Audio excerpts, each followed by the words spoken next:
You met them last week.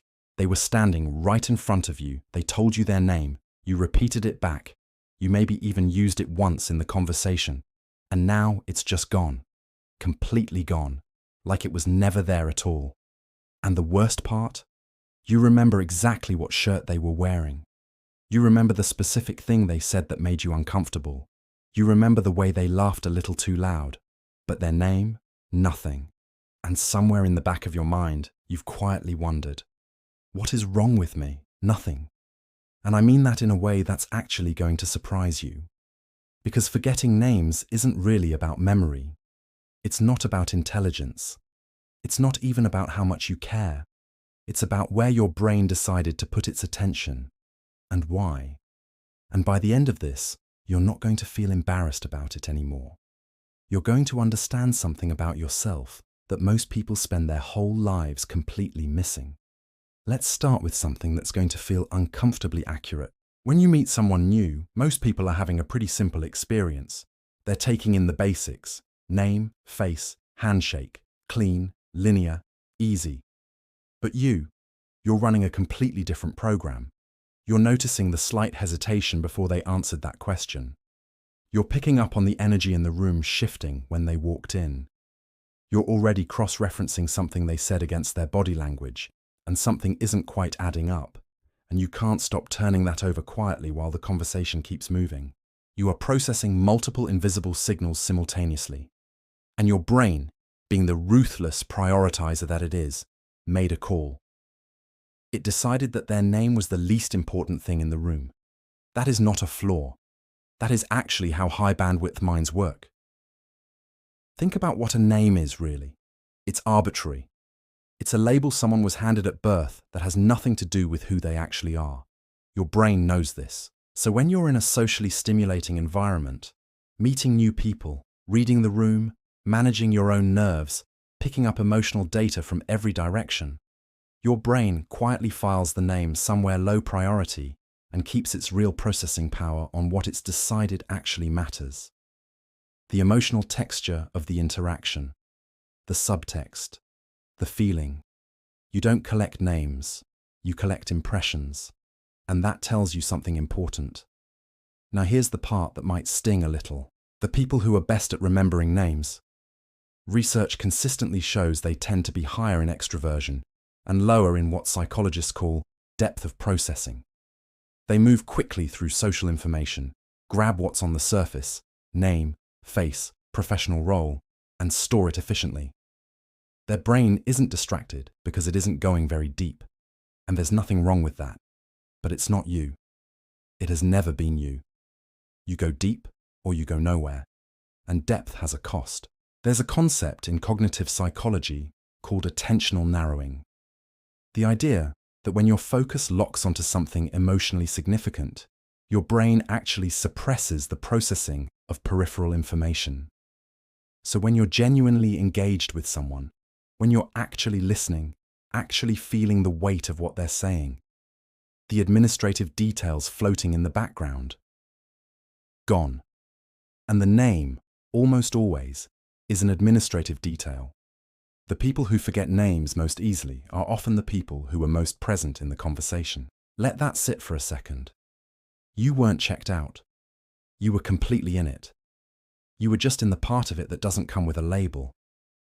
But let's go somewhere deeper, because this goes further back than you think. Some people grew up in environments where reading a room wasn't optional, where they learned very early that you don't just listen to what people say, you listen to how they say it. You watch for the shift in someone's expression that means the mood is changing. You become a student of human behavior, not because it's intellectually interesting, but because at some point, your nervous system decided it was necessary. When emotional environments are unpredictable, when the adults around you were inconsistent, or volatile, or simply hard to read, children adapt.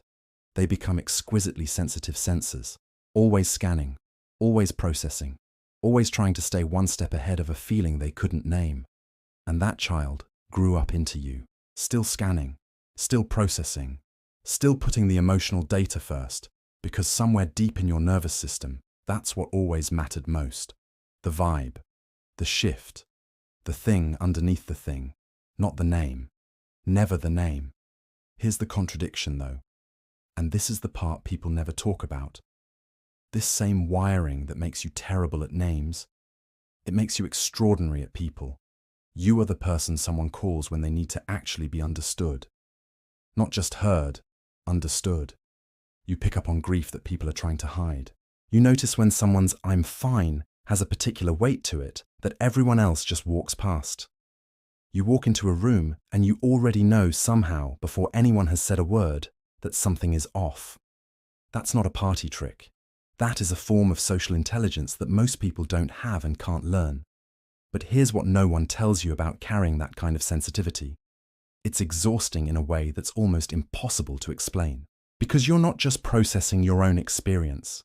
You are constantly, quietly, involuntarily processing everyone else's too. And by the time a social interaction is over, you've already done 3 times the cognitive and emotional labor of the person standing next to you, who, by the way, remembered everyone's name. And you're standing there thinking, why can't I just be normal? But here's the real question. What is your brain actually optimized for? Not efficiency, not surface-level social performance, not the quick, clean exchange of names and business cards. Your brain is optimized for meaning, for depth, for the emotional undercurrent that runs beneath every single human interaction. It is solving a much harder problem than most people are even trying to solve. And it's doing it automatically without you even asking it to. You forget names because your brain is busy doing something else, something harder, something that actually matters more to you than you've ever been given credit for. So what do you do with this? First, stop apologizing for it. The embarrassed laugh, the "I'm so terrible with names, I'm sorry," the quiet shame you carry into every introduction. Let it go. You're not careless. You're not rude. You're not less intelligent. You are a person whose mind naturally gravitates toward what's real over what's labeled, and that is not something that requires an apology. Second, if remembering names actually matters to you in certain contexts, there are ways to work with your brain instead of against it. The most effective one is simple. Attach the name to something emotionally meaningful the moment you hear it. Not a trick, not a rhyme, an actual connection. Something that makes the name feel like it belongs to that specific person in a real way. Your brain lights up for meaning, not for lists. Give it meaning and it will hold on. But here's what I really want you to take away from this. You are not broken. You are not scattered.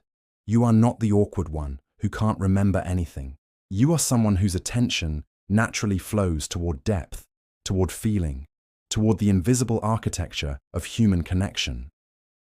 And in a world that increasingly rewards surface, that is rarer than you know. The people who forget names easily are often the people who remember everything else. The conversation you had 3 years ago that the other person has completely forgotten. The exact tone someone used that told you, before any words did, that something had changed.